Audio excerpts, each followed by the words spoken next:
ये रिक्वेस्ट करेंगे कि अगर आपने अभी तक हमारा चैनल सब्सक्राइब नहीं किया हुआ तो रेड सब्सक्रिप्शन बटन पर क्लिक करके और बेल आइकॉन को प्रेस करके आप हमारे सब्सक्राइबर बन सकते हैं और इस तरह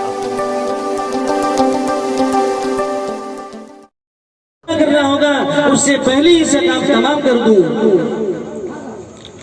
वो लड़की अपने वालिद के साथ दस्तरखान में बैठती। एक दिन गुजर गया, 2 दिन गुजर गया, तीसरे दिन उसने अपनी बीवी से कहा इस बच्ची को तैयार करो और अच्छा कपड़ा पहना दो।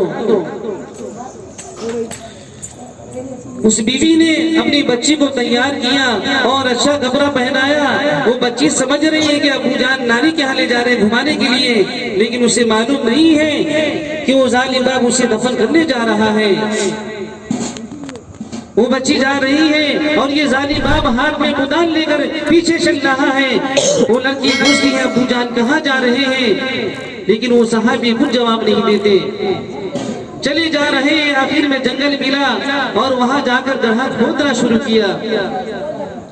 जब गड्ढा खोद रहे थे तो वो मट्टी के जो तिनके होते हैं उसके बदन पे भर रहे थे। वो लड़की आती और अपने बाप के सर से तिनके को हटा देती और कहती अबू जान लाइए मैं गड्ढा खोदती हूँ, लेकिन उसे मालूम नहीं है जालिम बाप कि मेरे लिए खोद रहा है।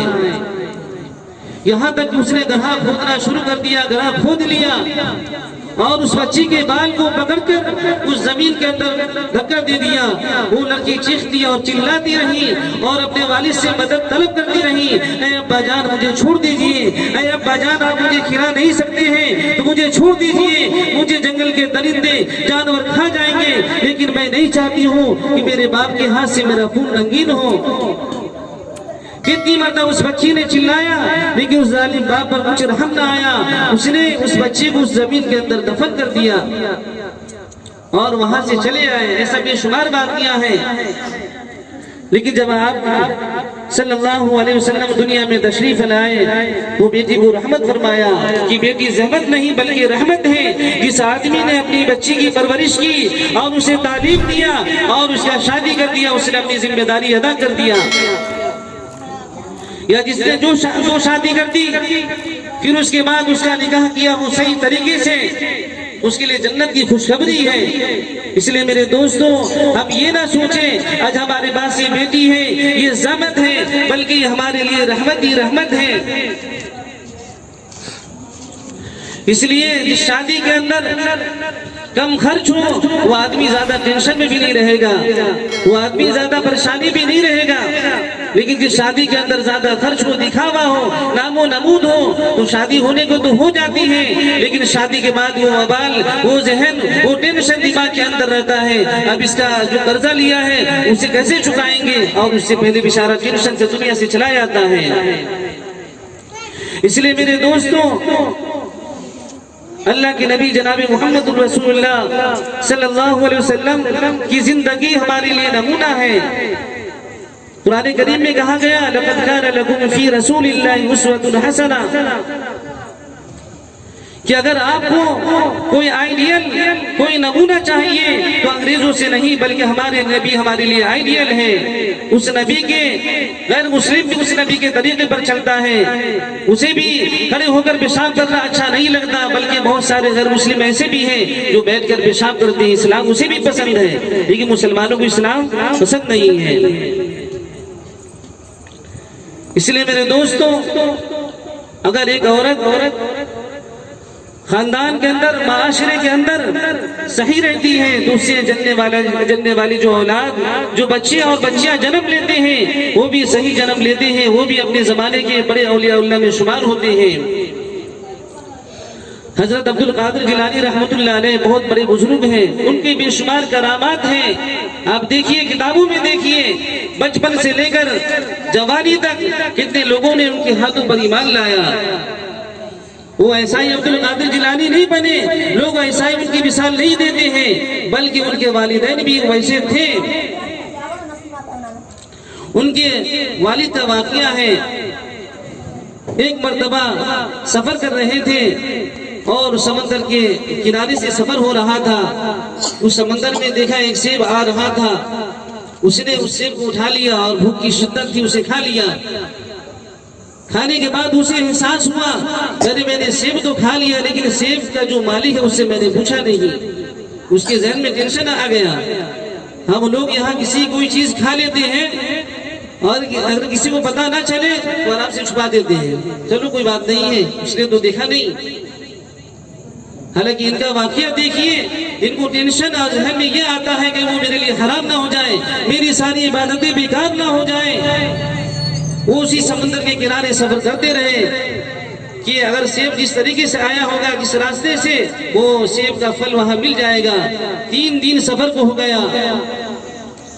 चलते रहे, रास्ते में उस सेब का फल जो दरख्त था वो नजर आया, तो उसके मालिक से मिला और उससे कहा कि मैंने एक सेब जो बह के आ रहा था उसे भूख की शिद्दत थी और मैंने उसे खा लिया।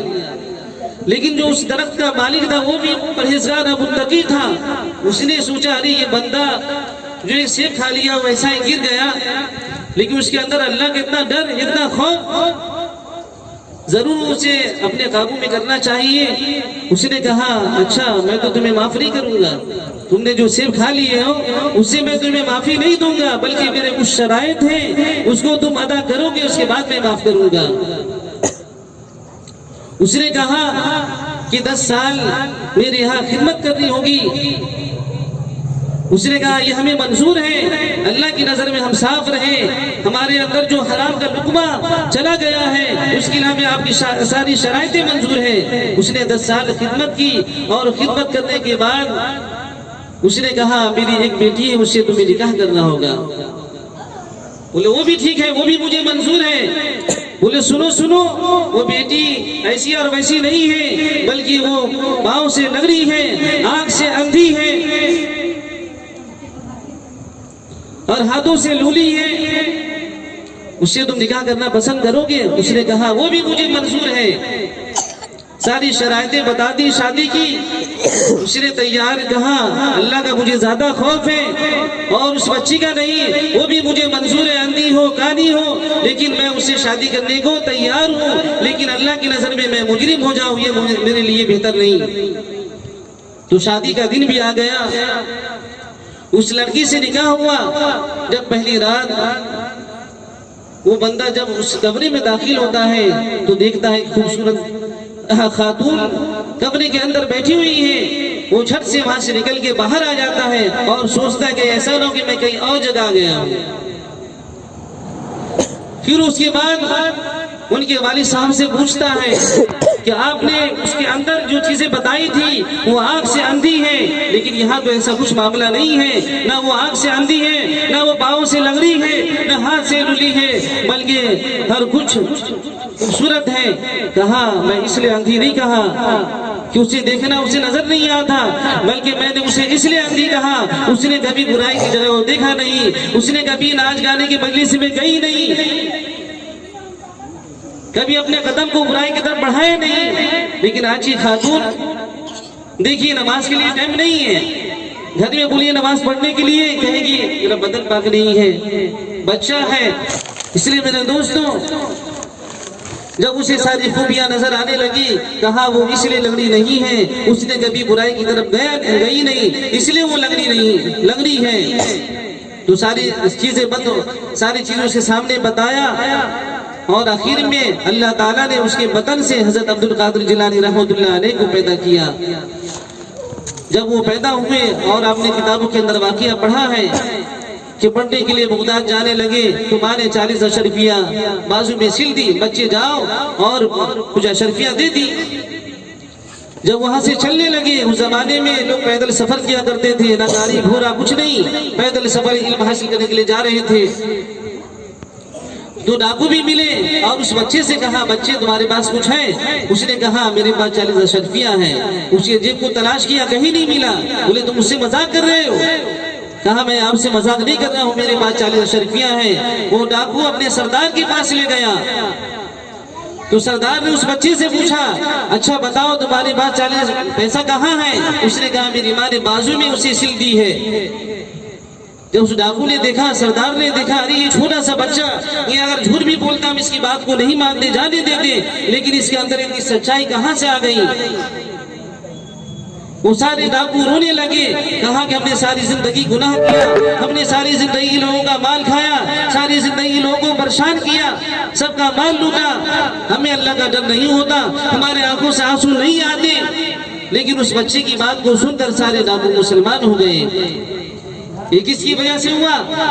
उस औरत की वजह से कि उस औरत ने अपने अंदर हराम जाने से रोका, उस बाप ने अपने अंदर एक हराम का सेब चला जाए उसकी माफी के लिए सारी शराइत को मंजूर किया, तो अल्लाह ताला ने वैसे औलाद नवाजा और वैसी औलाद से लाखों करोड़ों मुसलमान उसके हाथ पर बैत हुए और मुस्लिम बने।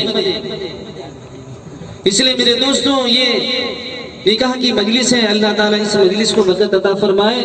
अल्लाह ताला हमें और आपको कहने सुनने से ज्यादा अमल की तौफीक अता फरमाए। वाखिर दावाना अनिल हम्दुलिल्लाहि रब्बिल आलमीन।